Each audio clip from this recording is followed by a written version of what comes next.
सबसे पहले ये देखते हैं कि गूगल सर्च कंसोल का क्या कंट्रीब्यूशन होता है एसईओ में। गूगल सर्च कंसोल गूगल की एक यूटिलिटी है हमारे पास, जिससे हम अपनी वेबसाइट को गूगल को सबमिट करते हैं।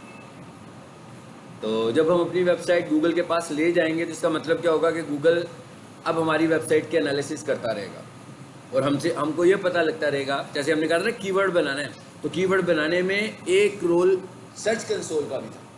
कभी आप सर्च कंसोल में जाकर देखो कि आपको क्यूरीज क्या हो रही हैं, लोग क्या सर्च करते हैं तो आपकी वेबसाइट को ढूंढ रहे हैं। सो इसका मतलब क्या हुआ कि हमें कीवर्ड सीड्स सर्च कंसोल से भी मिलते हैं, लेकिन ये कब मिलेंगे?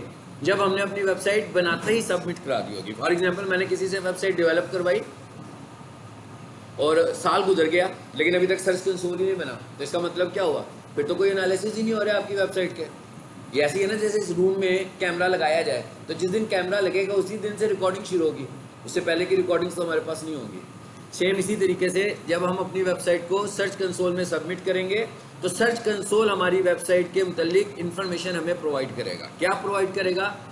सबसे इंपॉर्टेंट बात कि क्या भी ये क्राउल हो रहा है कि नहीं हो रहा, इंडेक्स हो रहा है कि नहीं हो रहा, इसमें कोई प्रॉब्लम तो नहीं है, कोई सस्पिशियस एक्टिविटी तो नहीं हुई, हैक तो नहीं हुआ, मोबाइल फ्रेंडली है कि नहीं है, क्या एरर्स आ रहे हैं, एरर्स को रिमूव करवाना है तो कौन से बातें बताएंगे आप डेवलपर को। लोग अगर सर्च करते हैं तो किन क्यूरीज के अगेंस्ट सर्च कर रहे हैं, कौन से पेजेस सर्च होने लगे हुए हैं, ये सारा जो मैंने आपको मुख्तसर बताया, ये सब कुछ हम जाकर कहाँ देखते हैं? गूगल सर्च कंसोल में। लेकिन इसके लिए हमें सबसे पहले क्या करना पड़ता है? हमें सबसे पहले अपनी वेबसाइट को सर्च कंसोल में सबमिट करना पड़ता है, यानी हमें अपनी वेबसाइट को सर्च कंसोल में लेकर जाना है। ये लेके जाने का तरीका क्या है हमारे पास? ये कोई आम बंदा तो नहीं लेके जा सकता, सिर्फ वही लेकर जाएगा जिसके पास वेबसाइट की ऑनरशिप होगी। अगर किसी के पास वेबसाइट की ऑनरशिप नहीं है तो वो तो अपनी वेबसाइट जो है वो सर्च कंसोल के पास नहीं लेके जा सकता। ठीक है, अब हम सबसे पहले ये देखने लगे हैं कि ये कैसे होगा। इससे ये तो हमें पता लग गया कि ये नहीं है कि कोई भी बंदा उठेगा और सर्च कंसोल बना लेगा। सर्च कंसोल सिर्फ वही बनाएगा जिसके पास अपनी वेबसाइट के सारे क्रीडेंशियल्स होंगे। अब सर्च कंसोल बनाने का तरीका क्या है? यानी इसको हम यूँ कह सकते हैं ना, इसे हम ये कहते हैं कि वेबसाइट को गूगल में सबमिट करना, वेबसाइट को गूगल से अप्रूव कराना। मतलब ये मैं जितनी बातें कह रहा हूँ ये सारी बातें इसी कैटेगरी में आती हैं। कोई बंदा आपसे कुछ भी कह सकता है, लेकिन इसके पर्पसेस क्या हैं जो मैंने मुख्तसर आपको 20-30 सेकंड में बताए हैं, वो सारे इसके पर्पसेस हैं। तो पहली बात ये कि मेन्यू में नहीं है ये हमारे पास। हाँ, तो मैंने लिखा है गूगल सर्च कंसोल, और अगर हम बहुत पीछे चले जाएं तो इस टूल का जो नाम होता था वो होता था गूगल वेब मास्टरिंग टूल। यानी अगर हम बहुत पीछे चले जाएं, स्टार्ट पे देखेंगे भी ये सर्च कंसोल क्या सर्च कंसोल ही था कि कुछ और नाम था इसका, तो इसका नाम था वेब मास्टरिंग टूल। लेकिन काफ़ी अर्से से उन्होंने इसका नाम चेंज कर दिया हुआ है, और जो काम वेब मास्टरिंग टूल करता था वही काम, यानी कि नाम सिर्फ चेंज किया है, काम इसका भी वही है। ये क्या लिखा हुआ आगे जी? स्टार्ट। यहाँ से मैं क्लिक करता हूँ। अब सबसे पहले मुझे वो कहने लगा हुआ है एक जीमेल से आज मैं कनेक्टेड हूँ, मैंने एक जीमेल अकाउंट खोला हुआ है।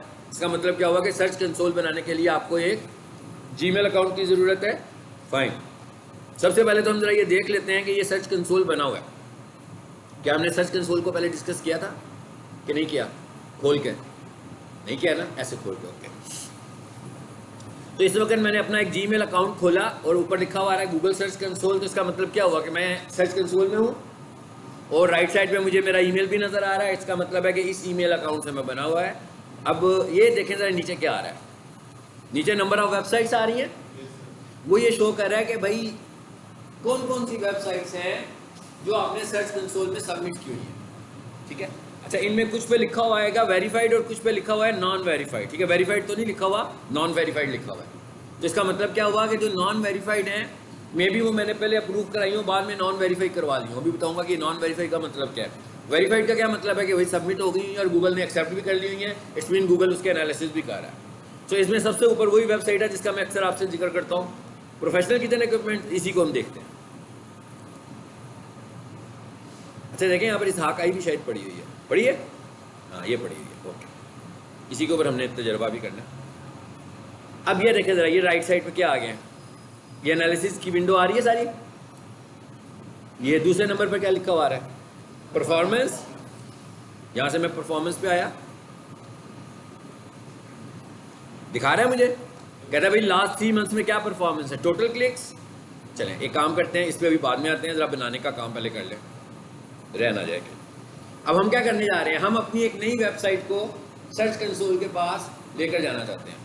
अब नई वेबसाइट को सर्च कंसोल पे कैसे लेकर जाते हैं, अब इस ईमेल में तो ऑलरेडी इतने सारे अकाउंट्स हैं, कोई मसला नहीं है, मैं और भी बना सकता हूँ। हाँ कैसे और मैं बना सकता हूँ, ज़रा देखते हैं कि और बनाने का क्या तरीका होता है। ये मैं इस एरो पे क्लिक किया है, तो बिल्कुल एंड पर चला गया हूँ।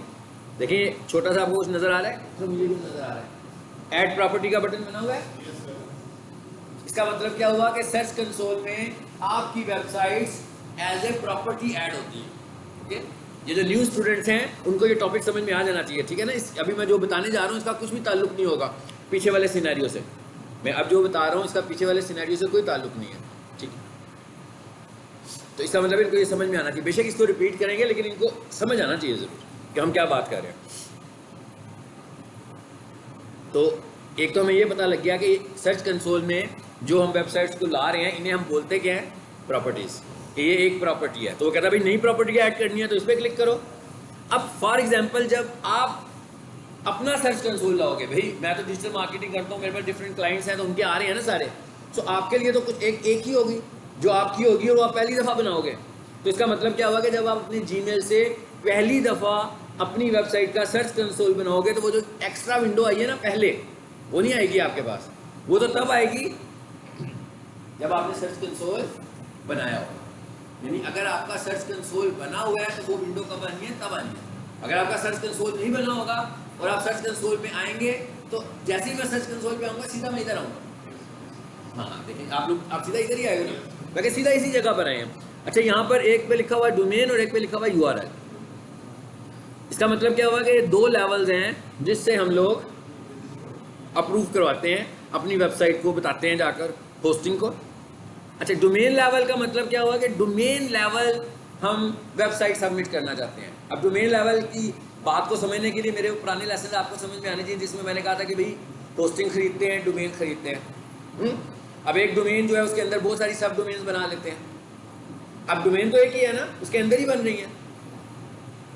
तो गूगल ये कहता है कि अगर आप डोमेन लेवल करोगे तो आपको बार बार सब डोमेन्स के लिए अप्रूव कराने की ज़रूरत नहीं, बल्कि आपने डोमेन अप्रूव करा ली, ऑटोमेटिक जितनी सब डोमेन्स बनाते जाओगे खुद ही बीच में आती जाएंगी। यानी कि एक एक डोमेन को अप्रूव कराने की ज़रूरत नहीं। मगर ये वाला काम जो है ये ज़रा कॉम्प्लिकेटेड काम है। कॉम्प्लिकेटेड क्यों है? कॉम्प्लिकेटेड इस तरह कि ये काम आप नहीं कर सकते, ये काम आपको होस्टिंग की कंपनी से करवाना पड़ेगा, ठीक है। इसके लिए उन्होंने बहुत सारी ऐसी सेटिंग्स करनी है जो होस्टिंग में जाकर करनी है। वैसे तो हम, आपने देखा मैंने होस्टिंग अकाउंट ही खोला, हम काम तो उसी में ही कर रहे हैं, लेकिन वो सेटिंग हम नहीं कर सकते, वो उन्होंने बैक एंड से कुछ चेंजेस करनी होती हैं। और इसका मतलब ये हुआ जब वो सेटिंग कर रहे होंगे तो उसमें आपकी वेबसाइट के डाउन में, आपकी वेबसाइट ने डाउन भी होना है। वेबसाइट डाउन होने का क्या मतलब है, सबको पता है ना। तो वेबसाइट डाउन हो गई है भाई, रिजल्ट आया, वेबसाइट डाउन हो गई, चल ही नहीं रही। तो उसका मतलब क्या हुआ कि जब वो ये काम करेंगे तो उसके बाद 48 से 72 घंटे तक आपकी वेबसाइट डाउन भी रहेगी, बंद हो जाएगी। जब वो चीज़ें इंप्लीमेंट होंगी तो फिर लाइव होगी। इसलिए हम इस मेथड को इतना इस्तेमाल नहीं करते, हम उस मेथड को इस्तेमाल करते हैं जो टोटल हमारे कंट्रोल में है, ताकि हमने जब ऐड करना हो हम ऐड कर लेते हैं, जब हमने रिमूव करना हो हम रिमूव भी कर लेते हैं अपनी प्रॉपर्टी को। इसलिए हम कौन सा मेथड यूज़ करते हैं, URL लेवल। URL लेवल का क्या मतलब होगा, चाहे डोमेन है चाहे सब डोमेन है, आपको हर साइट को अप्रूव कराना है गूगल से। और किस जगह से करवाना है, URL लेवल से करवाना है। अब आपको डोमेन और URL में तो डिफरेंस समझ में आ गया। यानी जो काम हम खुद कर रहे होंगे वो कौन से वाला होगा, URL लेवल। मैं इधर आया URL लेवल पर। इसका मतलब क्या हुआ, आपको मैं कहना क्या चाह रहा हूँ, मैं कह रहा हूँ भाई ये मेरी वेबसाइट है, ठीक है, इसको गूगल से मैंने अप्रूव कराना है, मैं उसे सबमिट करना चाहता हूँ गूगल को। तो इसका मतलब क्या हुआ, वेबसाइट का URL दूंगा। चलें जी, इसहाक आई की वेबसाइट ही खोलते हैं, इसी को मैं अप्रूव कराता हूँ।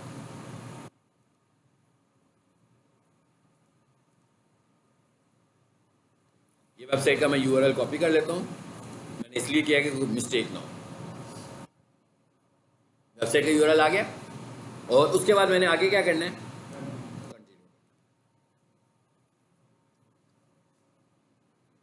कहता है वेरीफाई ऑनरशिप। ऊपर आ गया ना मैसेज कि भाई अपनी ऑनरशिप को वेरीफाई करें। अब क्या कहता है, इसको वेरीफाई करने के 2 मेथड्स हैं आपके पास। पहला मेथड HTML फाइल और दूसरा मेथड HTML कोड। कहता है एक तरीका तो यह है कि इस फाइल को डाउनलोड करो और जहां पर आपकी वेबसाइट पड़ी हुई है वहां पर इस फाइल को भी रख दो। एक तरीका भाई, इसका मतलब ये हुआ, मैं ये कह रहा हूं, मैं कह रहा हूं सपोज ये मेरी वेबसाइट है, ये वेबसाइट पड़ी है ना जिसको मैं चला रहा हूं अभी, ये देखें मैं किसी इंडेक्स को चलाऊंगा तो वेबसाइट चल भी पड़ेगी। ये भी ऑफलाइन दिखा रहा हूँ, मेरे कंप्यूटर में पड़ी है, तो जब मैंने इसको लाइव करना होगा तो होस्टिंग पे अपलोड कर दूंगा तो लाइव हो जाएगी, ऑनलाइन हो जाएगी। ये वेबसाइट है, तो ये मैंने आपको दिखाने के लिए, ये देखो ऊपर लिखा हुआ है फाइल, इसका मतलब क्या, ये ऑफलाइन है।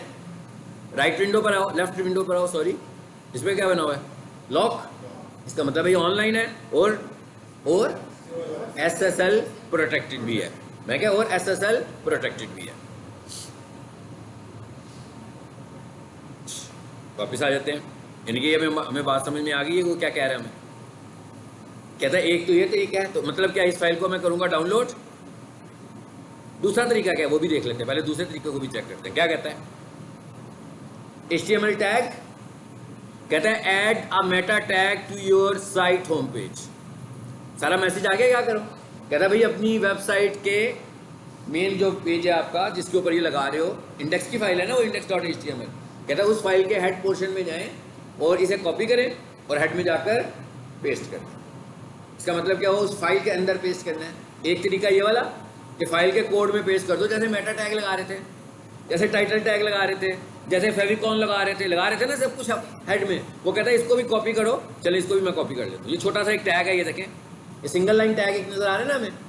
कहता है एक तरीका तो ये है, मैंने इसे कॉपी कर लिया। कहता है एक तरीका क्या है, इस पर क्लिक करो, देखते हैं क्या होता है। वो डाउनलोड हो गई,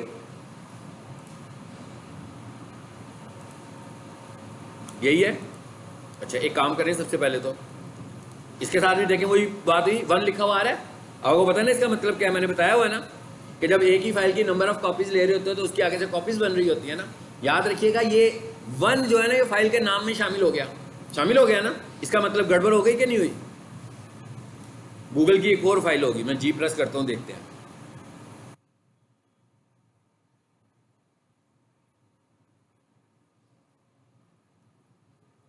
इसने 1 दिया तो इसका मतलब है एक और भी है। वो कहां है,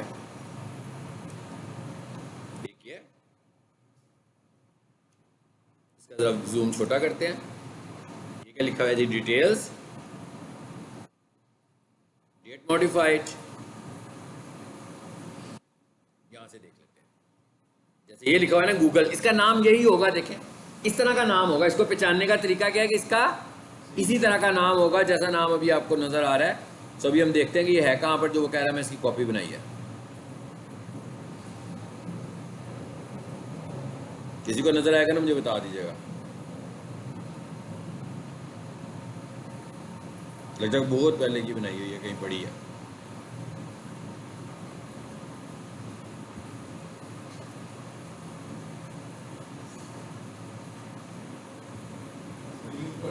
ये वाली मिल गई ना। यानी वो ये कह रहा है ये पहले से भी पड़ी है, इसलिए उसने इसकी कॉपी बना दी। तो मैं क्या करता हूँ, इसको फिलहाल डिलीट कर देता हूँ। असल में हमें यहाँ नहीं रखना चाहिए, ये जिससे रिलेटेड डाटा हो इसको हमें उसी फोल्डर में लेकर चले जाना चाहिए। ठीक है, अब हम ऊपर आ जाते हैं। उसको मैंने रिमूव कर दिया, इसका मतलब है कि अब मैं इसका नाम चेंज कर सकता हूँ।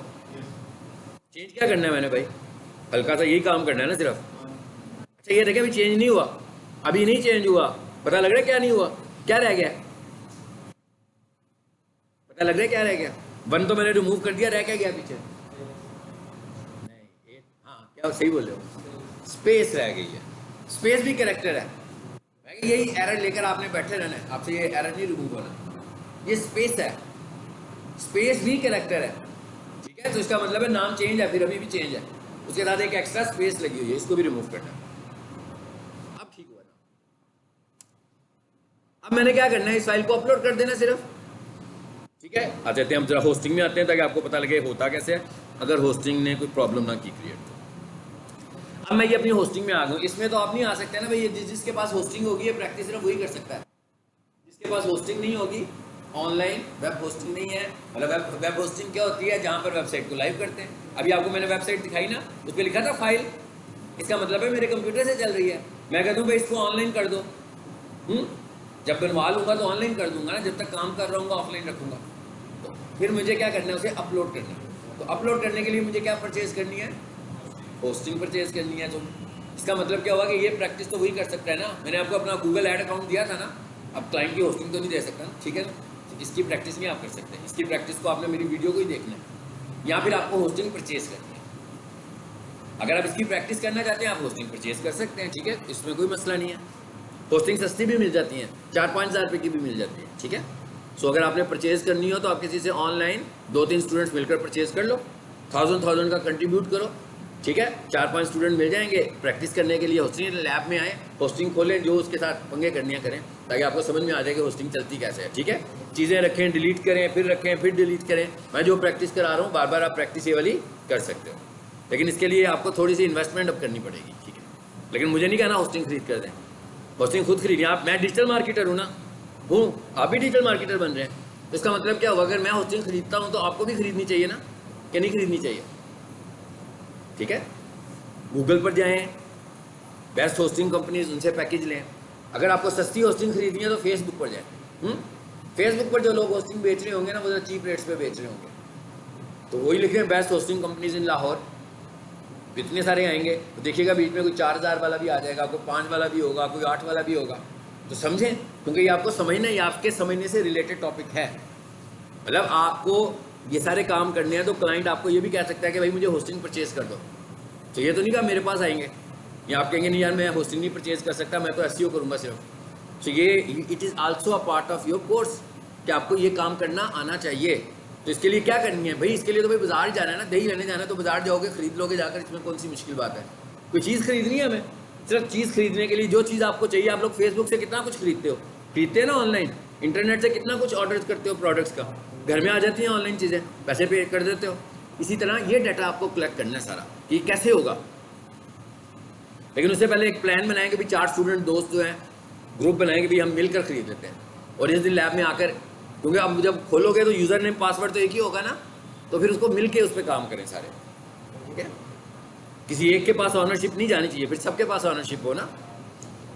चलें जी, अब आते हैं इधर। अब हम जा रहे हैं, क्या करने जा रहे हैं, बेसिकली अपलोड करने जा रहे हैं कुछ। सपोज कर रहे हैं हमारी वेबसाइट इस वक्त अपलोडेड है, अभी मुझे क्या अपलोड करना है, सिर्फ वेरिफिकेशन कोड।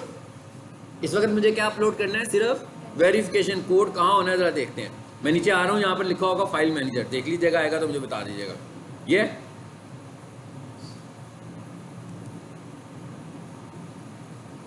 आगे फाइल मैनेजर में मैंने क्या कहा था कि सिस्टम फोल्डर कौन सा होता है जहां पर वेबसाइट पड़ी होती है, पब्लिक HTML। सो ये पब्लिक HTML का फोल्डर बना हुआ है। मैंने क्या बताया था कि जब आपने अपनी वेबसाइट को अपलोड करना है तो हमें अपनी वेबसाइट को कहां पर अपलोड करना होता है। होस्टिंग एक सिस्टम फोल्डर बनाती है, किस नाम से, पब्लिक HTML के नाम से। आपकी सारी वेबसाइट, यानी मैंने अगर वेबसाइट को अपलोड करना होगा, जब मैं होस्टिंग परचेज करूंगा तो मैं इसके अंदर आऊँगा। तो इसका मतलब क्या हुआ कि इस हाँ का इसी में पड़ी होगी वेबसाइट। ये देखिए पड़ी है ना वेबसाइट इसमें, ठीक। अब मैं क्या करने जा रहा हूँ, उसको इसमें ऐड करने लगा, ठीक है। अपलोड करना है मुझे, 2 तरीके थे ना, एक अपलोड का था और एक कॉपी का था। कॉपी के लिए उसने क्या कहा था कि भाई हेड की फाइल में जाकर ये कोड पेस्ट कर दो। चलें पहले वो वाला मेथड करके देखते हैं, सेव नहीं करेंगे उसे। सो ये इंडेक्स की फाइल पड़ी है, वही है ना, तो मैं आपको ऑफलाइन दिखा रहा था, क्योंकि ये वेबसाइट लाइव है तो इसमें ऑनलाइन दिखा रहा है मुझे। ये क्या लिखा हुआ है जी, HTML एडिटर नहीं करने की जरूरत, एडिट, ठीक है। अब इस वक्त मैं ऑफलाइन नहीं हूँ, इस वक्त मैं होस्टिंग अकाउंट में हूँ, और अब मैं जो HTML फाइल में चेंज करूँगा वो डायरेक्ट होगी। यानी कि वो चेंजेस ऐसे नहीं है कि पहले मेरे कंप्यूटर पे होंगी फिर मैं उन्हें अपलोड करूँगा तो लाइव होंगी, क्योंकि मैंने तो होस्टिंग अकाउंट खोला हुआ है। ये देखें होस्टिंग खुली हुई है ना, ये हेड पोर्शन नज़र आ गया सबको। कहता है भाई यहाँ पर आओ और यहाँ पर आकर कोड लिख दो, बेशक इसके फ़ौरन बाद लिख दो, जो जगह आपको अच्छी लग रही है वहाँ लिख दें, ये कोड लगाना है हमें।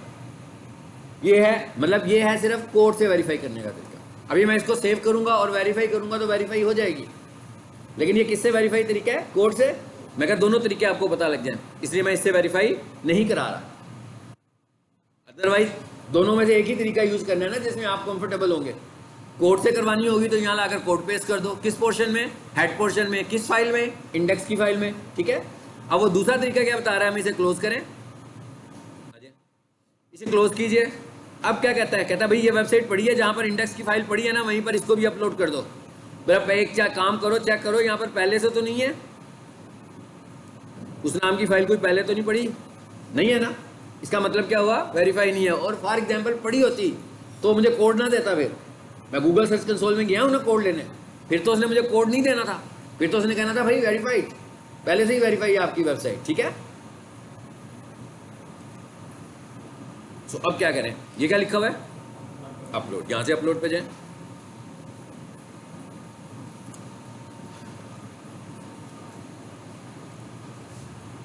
इसी तरह वेबसाइट अपलोड होनी है, इसी तरह एक फाइल अपलोड होनी है। इसमें आए, कहां पड़ी हुई है? डाउनलोड्स में। इस पर आ जाए और ये वाली फाइल है, यही फाइल है ना पहले वाली, अपलोड हो गई। ग्रीन कलर हो गया ना, ग्रीन कलर हो गया, इसका मतलब अपलोड हो गई। आ जाए वापस। अब क्या करें? चेक करें। फिर सर्च कंसोल में जाए ना, उससे पूछे हाँ भाई अपलोड कर दिया, जरा चेक करो अप्रूव किया आपने कि नहीं अप्रूव की। अब मैं इधर आता हूँ वापस। अब यहाँ पर ये बटन बना हुआ है वेरीफाई का, बना हुआ है। पहले मैंने क्या किया? पहले मैंने वेबसाइट बताई है, डाउनलोड उससे कोड लिया, उधर जाके पेस्ट किया, जब उधर पेस्ट कर दिया, सेव कर दिया, अब मैं उसे कहूँ भाई वेरीफाई करो। लेकिन मेथड दो थे, मेथड दो थे ना, इसका मतलब है वेरीफाई भी दो ही है। मतलब ये पहला वेरीफाई कौन सा है? फाइल वाला। दूसरा वेरीफाई कौन सा है? कोड वाला। अगर आप कोड लिखोगे तो कोड वाली वेरिफिकेशन करनी है, अगर आप फाइल अपलोड करोगे तो फाइल वाली। हमने कौन सी की है? फाइल वाली। सो इसका मतलब है इसको तो नहीं करना हमने, हमने किसको करना है? इसको।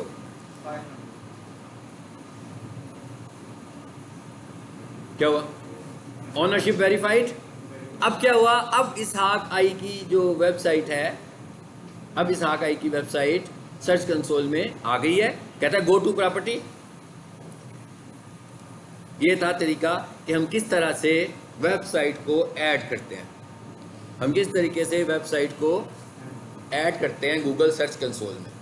अब ये वाली वेबसाइट तो काफ़ी देर से ऐड हुई है, इसलिए पुराना डाटा भी दे रही है, मुझे दे रही है ना।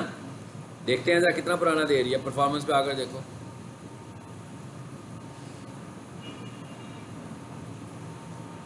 तीन माह का भी दे रही है, मेरा ख्याल है इससे भी ज़्यादा मैं ले सकता हूँ। इससे 6 मंथ्स का ले, नहीं 12 माह का मुझे कंफर्म नहीं है ना, इसलिए मैं नहीं ले रहा हूँ कि भाई इतनी पुरानी है कि नहीं है। डाटा उतना ही पुराना देगा जितना पुरानी ये लाइफ है इसकी। ये 6 मंथ्स का आ गया, पहले चेंज था, पहले डिफरेंट था।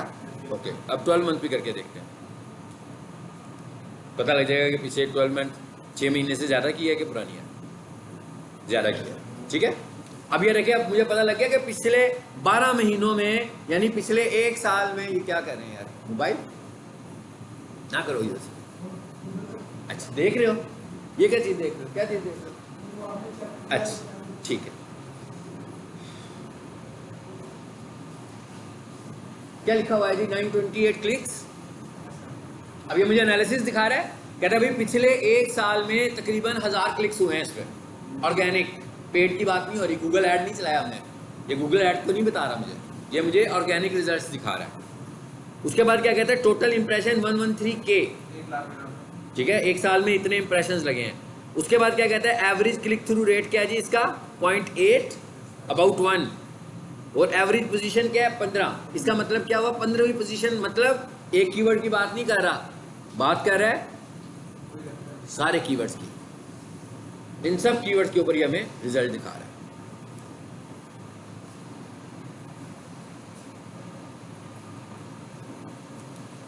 चलें जब इधर आते हैं, इसके तो ये रिजल्ट है नहीं, तो इसहाक आई को दिखा रहा है कि पहले से भी ये शायद बनी हुई थी पहले। अब आए जरा वापस इसमें प्रोफेशनल किचन को देखते हैं। अब कौन सी आ गई है? Professional kitchen. अब वो इसके मतलब बता रहा है हमें, कहता है भाई प्रोफेशनल किचन में लास्ट 12 मंथ्स में क्या हुआ है? 44 7 इतने इंप्रेशंस लगे हैं और ये इसकी परसेंटेज है और ये इसकी एवरेज पोजीशन क्या है 29। लेकिन अगर हम यहाँ पर देखें, ये आपको पता है ना प्रोफेशनल किचन लिखते हैं तो पहले पेज पर आती थी, ये कह रहा है कि सारे जो कीवर्ड्स हैं, ये टॉप क्यूरीज आ रही हैं, ये हैं वो जो हम कह रहे थे कि भाई कीवर्ड के लिए भी हम यहाँ से काम ले सकते हैं।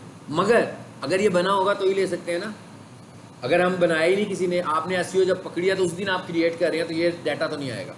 ये डाटा उस वक्त आएगा जब ये वेबसाइट के बनते ही आपने कर लिया होगा, तब ये डाटा देगा। अब यहाँ पर मुझे दिखे ये टोटल कितने इंप्रेशंस दे रहा है, अबाउट 3800, और इसमें से मुझे बता रहा है कि अबाउट 1000 इंप्रेशंस किसके हैं, प्रोफेशनल किचन इक्विपमेंट के। 1000 इंप्रेशन सिर्फ इसमें से प्रोफेशनल किचन के हैं और 300 क्लिक्स इसके हैं। टोटल क्लिक्स देखो कितने हैं मेन। इसका मतलब है कि इसी कीवर्ड पे ये ज़्यादा टारगेट हुआ है, क्योंकि इसका मेन कीवर्ड हमने यही बनाया हुआ था। तो इस कीवर्ड पे क्योंकि ये पहले नंबर पर आ रहा है, तो जब भी कोई बंदा ये लिखता है तो इसको रिजल्ट मिलता है और उस पर क्लिक करता है, तो हमें ये भी पता लग रहा है कि भाई इस पर अच्छा रिजल्ट आ रहा है। अब ये क्या लिखा हुआ आ रहा है 109 डिवाइडेड बाई 299, ये क्या है, क्लिक थ्रू रेट क्या है इसका जी, ऊपर देखें ज़रा, ये लिखा हुआ है क्लिक थ्रू रेट। 1009 को डिवाइड करो जिसका कैलकुलेट चल रहा है 299 पर है, 1009 डिवाइडेड बाई 299 करके देखें क्लिक थ्रू रेट क्या बनता है।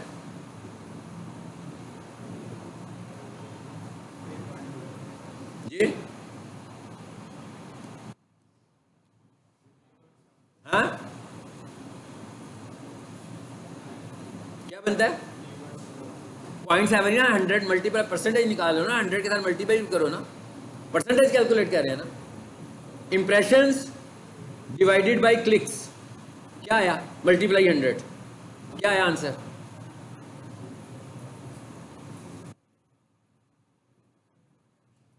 कैलकुलेटर भी मैं यूज करूं, 1009 क्या है ये, मैंने कहा 1009 क्या है इंप्रेशंस, यही बताया था ना कि इतने इंप्रेशंस इसी के लगे हैं सिर्फ, डिवाइडेड बाई 299।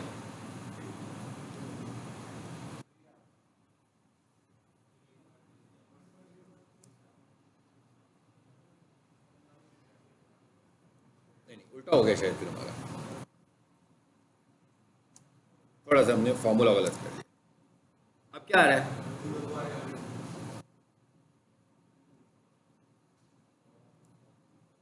जी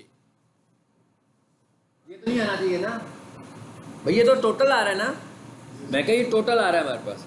हम क्या करेंगे क्लिक्स, वो जैसे अपनी नंबरों की परसेंटेज निकालते हो ना, 10 marks divided by total marks, हाँ तो ये इंप्रेशन थे 1009 और हमें क्लिक्स मिले कितने 229।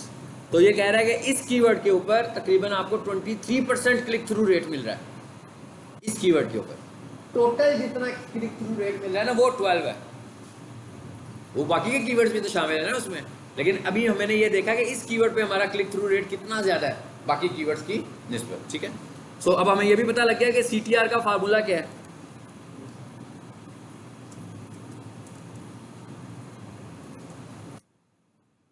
CTR का मतलब क्या है, क्लिक थ्रू रेट, ठीक है।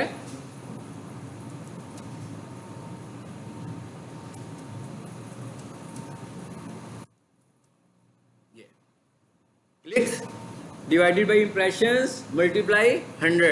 सो आपने जब भी किसी का निकालना हो क्लिक थ्रू रेट तो इस तरह निकाल लोगे। जैसे नीचे आकर देखो जरा, किचन इक्विपमेंट में क्या कह रहा है 339, 5 डिवाइडेड बाई 339, तो इसका भी क्लिक थ्रू रेट अलग से निकल आएगा। तो इस तरीके से हम क्लिक थ्रू रेट निकालते हैं, यानी गूगल इस तरह से आपको क्लिक थ्रू रेट दे रहा होता है। अब आ जाए ऊपर वापस, अब ये सारे एनालिसिस हमें क्यों पता लगे हैं, इसकी वजह से। आगे क्या लिखा है URL इंस्पेक्शन, इस पे आए URL इंस्पेक्शन, इसका क्या मतलब हुआ कि जी अब हम इसकी जरा इंस्पेक्शन करना चाह रहे हैं, URL को चेक करने जा रहे हैं। इसका मतलब क्या है अभी देखते हैं। यहां पर आए और यहां आकर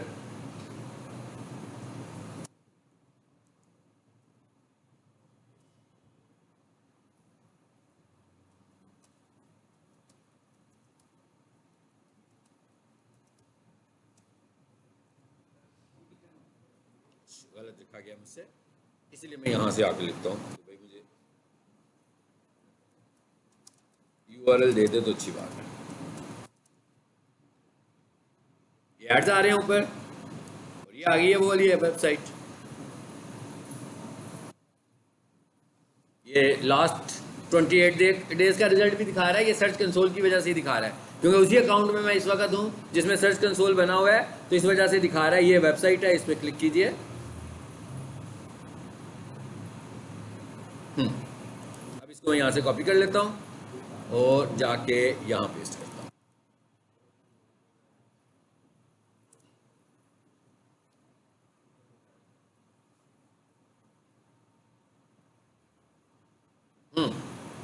आप पढ़े जरा क्या मैसेज आया।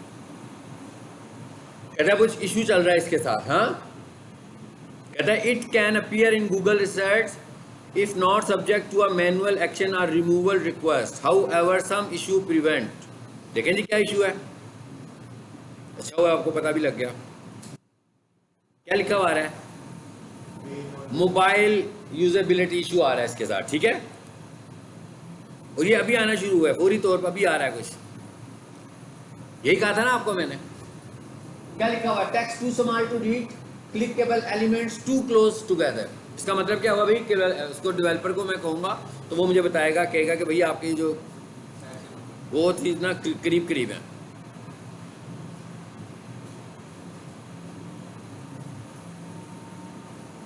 कह रहे आप जब लाइव टेस्ट करेंगे ना तो मैं यहाँ पर दिखा भी देगा आपको, ठीक है। ये लिखा मैंने व्यू क्राउड पेजेस, ये यहाँ पे दिखा रहा है कि कहाँ पर चेंज होने वाली है। कोड भी दिखा रहा है ना। सो अब बेसिकली अगर तो आप डेवलपर नहीं है, ठीक है ना, हम एसईओ एक्सपर्ट है ना, तो डेवलपर को इन बातों का नहीं पता लगा। हमने उसको ये डायग्नोज करके भेजना है और हमने उसे कहना है कि भाई ये वाले 2 एरर्स आ रहे हैं हमारी वेबसाइट पर, इनको रिमूव करवा दो, ठीक है। चलो इसे ज़रा बंद करें। और क्या कहता है, लास्ट क्राउल कब हुआ है, अगस्त 23 को। इसका मतलब क्या हुआ कि लेटेस्ट उसने एरर अभी जनरेट किया। अच्छा अब ये क्या लिखा हुआ है, टेस्ट लाइव यूआरएल, इस पर क्लिक करें। मतलब ये है तरीका डायरेक्ट इंडेक्स करवाने का। बेसिकली क्राउलर आपकी वेबसाइट को कब इंडेक्स करेगा, जब उसका रूटीन विजिट होगा आपकी साइट के ऊपर, जो भी उसका अपना स्केड्यूल है। हाँ, उसका क्या स्केड्यूल है हमें नहीं पता, लेकिन अगर आपको लगता है कि आपको कॉल देनी है क्राउलर को, कभी मेरी वेबसाइट को आके क्राउल कर लो, तो यहाँ आकर हम उसे कहेंगे कि भाई अभी ये तो मैंने लाइव यूआरएल किया ना, अभी रिक्वेस्ट फॉर इंडेक्सिंग की ऑप्शन भी आएगी, रिक्वेस्ट फॉर इंडेक्सिंग। अब ये हम कब करते हैं, ये हम उस वक्त करते हैं बेसिकली हम उसे बार बार ऐसे नहीं बुलाएंगे कि वेबसाइट तो हमारी 4 साल पुरानी है, तो हम हर 4 दिनों के बाद जाकर उसको कह देते हैं रिक्वेस्ट फॉर इंडेक्सिंग। ओके, कभी मैं क्या करूँ, सब कुछ तो मेरे पास है, आपका डाटा ही इतना पुराना है। सो क्राउलर आपकी वेबसाइट पे बार बार तभी आएगा जब आपकी वेबसाइट का कंटेंट बार बार चेंज हो रहा हो। OLX देखते हो ना, ऊपर आ रही होती है, दराज ऊपर आ रहा होता है। क्यों आ रहे होते हैं, ज़मीन.com ऊपर आ रहा होता है, इसलिए आ रही होती हैं कीवर्ड्स के अगेंस्ट ऊपर कि भाई लोग दराज पे शॉप्स बना रहे हैं रेगुलरली, है ना। हर कोई बंदा कोई नई शॉप बनाता है, कोई नई शॉप बनाता है, कोई नई शॉप बनाता है, कोई नया कंटेंट लगाता है, ठीक है। अच्छा चलो, जिसने इसको रिजॉल्व भी कर दिया, अब मैं आपको ये बताता हूँ ये क्या था, इसकी ये रीज़न भी बताता हूँ। ये क्या लिखा हुआ है, गूगल इंडेक्सिंग।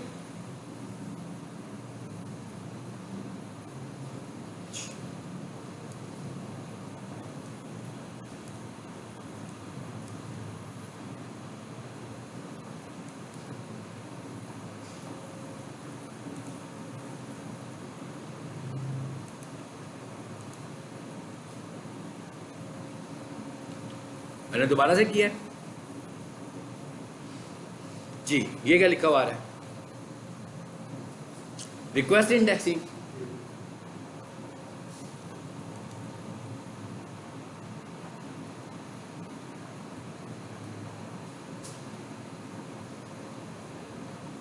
ये है वो तरीका जो मैं अभी आपको बता रहा था कि क्राउलर को इनवाइट कर रहे हैं कि आओ भी मेरी वेबसाइट के ऊपर, इसे क्राउल कर लो आकर। वैसे क्राउलर खुद फ्रीक्वेंटली कैसे आएगा, इसका मतलब ये नहीं कि दराज वाले रिक्वेस्ट करते हैं बार बार, वो क्या करते हैं बार बार डाटा अपडेट हो रहा है। तो क्राउलर की पहली प्रायोरिटी ऐसी वेबसाइट्स होती हैं जिन पे डाटा फ्रीक्वेंटली अपडेट होता है। जिन वेबसाइट्स पे डाटा फ्रीक्वेंटली अपडेट हो रहा होता है तो क्राउलर क्या करता है, उस पर विजिट्स बढ़ा देता है। जिन पे कम होता है, मैंने क्या किया अपनी वेबसाइट पे कुछ चेंजेस किए हैं। सो मैं ये कह रहा हूँ कि क्रॉलर को ऐसे देखेगा कि यहाँ पर चेंजेस कमी होती हैं, हाँ, तो अपने विजिट के हिसाब से मेरी वेबसाइट पे आकर देखेगा। तो मैंने कहा कि भाई इस तरह करते हैं कि उसको रिक्वेस्ट कर देते हैं। अभी एक रिक्वेस्ट की मैंने, इंडेक्सिंग रिक्वेस्टेड, कहता आपने रिक्वेस्ट कर दी, कहता दोबारा ना कीजिएगा, ठीक है। कहता अगर आप दोबारा करेंगे भी, आप इस 10 फॉर एग्जाम्पल मैं समझूँ 10 टाइम्स मैं रिक्वेस्ट करता हूँ तो बड़ा ज़बरदस्त काम हो जाएगा, हाँ, तेज़ी से काम हो जाएगा। कहता है आप एक रिक्वेस्ट करें, आप 10 रिक्वेस्ट करें, मेरे पास वो आपकी एक रिक्वेस्ट आ गई है, वो एक ही रहनी है। सो अब आप बार बार जो है ना इसे ना कीजिएगा।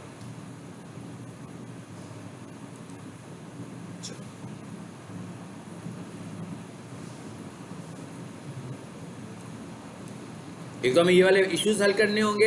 अगर ये वाकई इशू हैं, मेरा ख्याल है कि इशू मैंने इस पर रिजॉल्व करवाया हुआ पहले। ये इसकी वजह एक बताता हूँ कि क्या हो सकती है। इसकी वजह ये हो सकती है कि अभी कुछ दिन पहले ये वेबसाइट डाउन हुई थी, शायद आपकी क्लास में भी मैंने खोली हो तो ना खोली हो, मुझे याद नहीं है, कि किसी और की क्लास में नज़र आई थी हमें। सो इशू ये हुआ था कि जिसके पास इनकी होस्टिंग थी, उन्होंने अपने DNS सर्वर्स चेंज किए थे। तो जब DNS सर्वर चेंज किए तो इसका मतलब क्या हुआ कि पुराने सर्वर तो गए ना, तो इनकी वेबसाइट भी कुछ दिनों के लिए, मतलब जब तक उन्हें पता नहीं लगा, 1-2 दिन के लिए डाउन हो गई। जब इन्हें पता लगा डाउन हुई है, इन्होंने कंपनी को कॉल की तो उन्होंने कहा कि जनाब वो हमारे DNS सर्वर चेंज हुए। नो डाउट कंपनी ने कॉल की होगी, मैसेज किया होगा, ईमेल की होगी, इन्हें पता नहीं लगा होगा।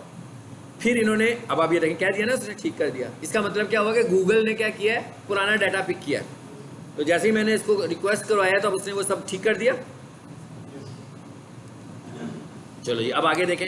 ये इस वक्त हम स्टडी कर रहे हैं किस चीज़ को, सर्च कंसोल को, ठीक है ना। सर्च कंसोल में कैसे काम करना है। इवन अगर आपकी वेबसाइट सस्पिशियस हो जाती है, यानी हैकर वहाँ पर आता है, जैसे मैं वर्डप्रेस के मतलब अक्सर बताता हूँ कि बहुत हैक होने के चांसेस होते हैं, तो उसका भी यहाँ पे मैसेज आ रहा होगा और वो कहेगा भाई आपकी वेबसाइट सस्पिशियस है, यूज़र इससे डिस्टर्ब हो रहे हैं। भाई यूज़र डिस्टर्ब होंगे कि नहीं होंगे? अगर आपकी वेबसाइट हैक हुई है तो मेरे कंप्यूटर पर अगर आपकी वेबसाइट खुलेगी तो मेरा कंप्यूटर भी तो रिस्क पे आ जाएगा। तो इसलिए वो कहते हैं कि भाई आपकी वेबसाइट इस वक्त रिस्की है, तो जितना जल्दी हो सकता है अपना बैकअप लें, और जो आपके पास सही वाला बैकअप पड़ा हुआ है उसको दोबारा से रिस्टोर करें। इस वक्त आपकी वेबसाइट ख़राब हो चुकी हुई है। सो यहाँ पर उसका भी मैसेज आएगा, और जब मैं उसको ठीक कर लूँगा, रिजॉल्व कर लूँगा, तो यहाँ पर दिखाएगा कि अब योर प्रॉब्लम इज़ रिजॉल्व।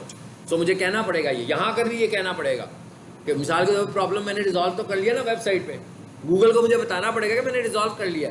फिर गूगल दोबारा से चेक करेगा जाकर, फिर वो कहेगा हाँ जी आपका प्रॉब्लम रिजॉल्व हो गया, अब आपकी वेबसाइट हेल्दी है।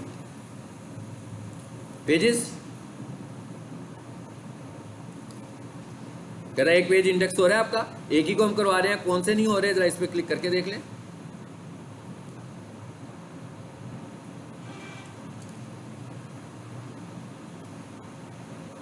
Currently not index, Google system, ये वाली आ रही हैं 2 पेजेस, इस पर क्लिक करो जरा क्या दिखाता है। ये वाला, इसमें कोई डुप्लीकेट कंटेंट हो सकता है, गैलरी में कुछ ऐसा कंटेंट हो सकता है, ठीक है, इस वजह से ये नहीं कर रहा होगा। बेसिकली इसमें कुछ है ही नहीं, आई थिंक सो। इस पर क्लिक करें जरा, क्या है ये, क्या लिखा हुआ आ रहा है, प्रोफेशनल किचन इक्विपमेंट .dckitchen.org।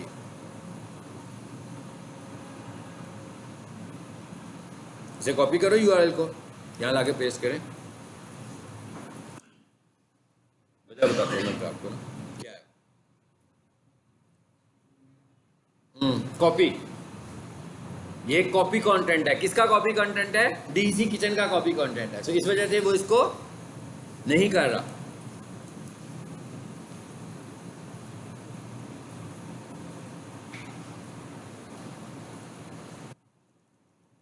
ये मैंने रिमूव कर दी सब डोमेन उसमें से।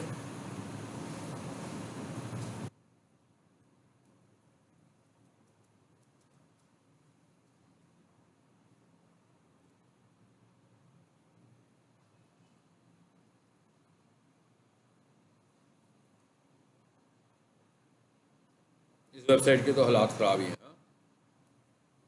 यहाँ से कुछ चीज़ कॉपी हुई है उस जगह पर। मैंने आपसे कहा था ना कॉपी कंटेंट आपका नहीं होना चाहिए। आ जाए जरा वापस इस पे। पेज एक्सपीरियंस, पेज एक्सपीरियंस का क्या मतलब है कि भाई कोई इश्यूज आ रहे हैं तो वो यहाँ पे बताएगा। नीचे लिखा हुआ आ रहा है कोर वेब वाइटल, ये मैंने जो अभी स्लाइड खोली थी जो नेक्स्ट लेक्चर में अब हम देखेंगे, टेक्निकल एसईओ वाले फैक्टर्स। सो कोर वेब वाइटल्स में अगर कुछ इशू आ रहा होगा तो ये वो दिखाएगा। ये अभी मैंने शायद यहाँ स्लाइड खोली भी हुई है, ठीक है ना, इसको हमने देखना है, ये इंशाल्लाह अगले लेक्चर में भी इसकी बारी आएगी। ये हैं कोर वेब वाइटल्स, ठीक है। ये क्या स्टैंडर्ड्स हैं ये अगली क्लास में हम डिस्कस करेंगे। सो ये वाले स्टैंडर्ड्स भी मुझे वहाँ पर दिखा रहा है, अगर इनमें भी कोई इशू आएगा तो वो यहाँ पर ये भी दिखा रहा होगा। और ये क्या लिखा हुआ आ रहा है जी, मोबाइल यूजेबिलिटी। ये दिखा रहा है कि ये मोबाइल के ऊपर 2 पेजेस आपके यूजेबल नहीं है, इनको देखना पड़ेगा हमें। वही वाली ऑप्शन आ रही है, मे बी ये पुराना डाटा हमें शो करने लगा हुआ है, ठीक है, नया नहीं शो कर रहा। लिंक्स, इसका क्या मतलब है भाई, कोई अगर आपने लिंक बिल्डिंग की होगी तो वो भी यहाँ पे शो कर रहा होगा। अगर आपको कोई प्रॉब्लम फील होता है, सबमिट फीडबैक, गूगल के साथ कुछ डिस्कस करना है। और सेटिंग में है जरा, ये एक इंपॉर्टेंट बात है, इसको फाइनली इसको देखते हैं। क्या लिखा हुआ है, you are verified owner, okay. Users and permissions, कहता है ये लोग हैं, ये लोग हैं जो इसको देख रहे हैं। इसका मतलब क्या हुआ कि हम अपनी सर्च कंसोल शेयर भी कर सकते हैं, अपनी टीम के साथ भी शेयर कर सकते हैं और अपने क्लाइंट के साथ भी शेयर कर सकते हैं। यानी वो भी ये एनालिसिस देखना चाहता हो, जैसे मैं मिसाल के तौर पर मैं तो एसईओ करता हूँ ना, सो मैंने डेवलपर को भी तो कहना है कि इसमें कुछ करो भाई, देखो जाकर क्या इश्यूज आ रहे हैं, तो उसका क्या मतलब हुआ, डेवलपर को भी इसमें ऐड करूँगा। फिर मेरा जो क्लाइंट होगा मुझे उसे भी बताना होगा कि भाई अगर आपने देखना हो कि क्यूरीज कैसे हो रही है तो आप इसमें आ जाए, तो क्लाइंट को भी मैं इसमें ऐड कर लूँगा। कैसे ऐड करेंगे, ये क्या लिखा हुआ है, ऐड यूज़र। आगे क्या कहता है, यहाँ पर आकर हम उसका ईमेल एड्रेस देंगे। फॉर एग्जांपल मैं कहता हूँ भाई ये ईमेल एड्रेस है, सपोज कर लेते हैं, छोटा सा लिख लेते हैं, मैं करूँगा नहीं, सब बताने के लिए कर रहा हूँ, abc@gmail.com। आगे क्या लिखा हुआ आ रहा है, परमिशंस। परमिशंस पे क्या लिखा हुआ आ रहा है, ऑनर, फुल और रिस्ट्रिक्टेड, 3 ऑप्शंस आ रही हैं। ऑनर का क्या मतलब है कि भाई आप उसको ऑनर बनाना चाह रहे हैं। फॉर एग्जाम्पल मैं किसी का काम कर रहा था, आज छोड़ रहा हूँ, ठीक है, तो इसका मतलब है कि अब उसके सर्च कंसोल से तो मुझे कुछ लेना देना नहीं है ना, तो मैं उसको ऑनर बना दूंगा। जब वो ऑनर बन जाएगा तो मैं रिमूव कर दूंगा अपने आप को, ठीक है। उसके बाद फुल और रिस्ट्रिक्टेड, 3 ऑप्शंस आ रही हैं। फुल का मतलब है कि वो भी काम करेगा, ऑनर का मतलब है कि ऑनरशिप दे रहा हूँ, फुल का मतलब है वो भी ये सारी चीज़ें करेगा जो मैं कर रहा था अभी, और रिस्ट्रिक्टेड का मतलब देखने के लिए बस। जैसे व्यूअर है आपका, क्लाइंट है ना, जो क्लाइंट तो नहीं ना कुछ कर सकता, उसको तो नहीं आती है एसईओ, वेब का काम भी नहीं आता, तो वो सिर्फ ये देखना चाहता है कि भाई मेरी क्यूरीज कैसी आ रही हैं, तो हम उसको रिस्ट्रिक्टेड बनाकर उसको भी ऐड कर देते हैं बीच में, ठीक है। सो यहाँ से हम ऐड करते हैं, ऐड का बटन दबाएंगे तो उसको मेल जाएगी और वो मेरे सर्च कंसोल पर आ जाएगा। बल्कि मेल भी शायद ना जाए, सीधे ही आप सर्च कंसोल पर आएंगे तो उसमें आया होगा वो। मैंने क्या बताया कि आप इसको ऐड करेंगे, जब ऐड हो जाएगा वो सर्च कंसोल खोलेगा तो ऑटोमेटिकली ये वाली वेबसाइट उसके सर्च कंसोल में नज़र आ रही होगी, ठीक है। अच्छा, अब ज़रा और देखते हैं क्या है, एंड पे जाकर देखो, ये यूजर्स आ गए। ये क्या लिखा हुआ है जी, ऑनरशिप हिस्ट्री, फिर वापस आए सेटिंग्स में और एंड पे आए, ये क्या, रिमूव प्रॉपर्टी। इसका क्या मतलब है, इसका मतलब है कि भाई नहीं चाहिए। हाँ, मैंने कहा हाँ, अब मुझे ये जो मैंने सर्च कंसोल में वेबसाइट एक प्रॉपर्टी ऐड की हुई थी ना, अब मुझे ये वाली प्रॉपर्टी यहाँ से ख़त्म करनी है, अब मुझे ये वाली प्रॉपर्टी फर्दर नहीं चाहिए, तो मैं क्या करूँगा, रिमूव प्रॉपर्टी। मतलब क्या होगा, इस सर्च कंसोल में से ये वाली खास वेबसाइट एज ए प्रॉपर्टी जो मैंने ऐड की थी अब वो निकल जाएगी। और ये क्या है, यूजर्स। मैं कहता हूँ भाई ये वाला जो यूजर है ना, अब इसको निकाल देते हैं। इस पर आए, क्या लिखा हुआ है,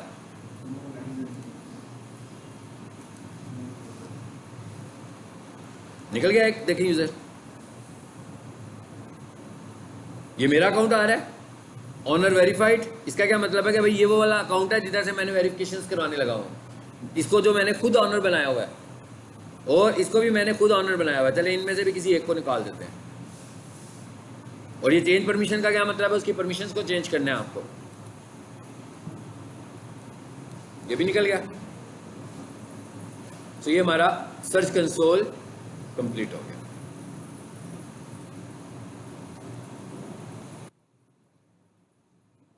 अब आपने देखा कि सर्च कंसोल का मतलब क्या है, वेबसाइट को अप्रूव कराना है। लेकिन अगर आपके पास अपनी वेबसाइट की ऑनरशिप नहीं है तो आप तो नहीं अप्रूव करा सकते। मतलब आपके पास अपनी होस्टिंग के क्रीडेंशियल्स होने चाहिए। अगर आपके पास क्रीडेंशियल्स होंगे तो अप्रूव करा सकते हैं, अदरवाइज आप उसे अप्रूव नहीं करा सकते। ठीक हो गया।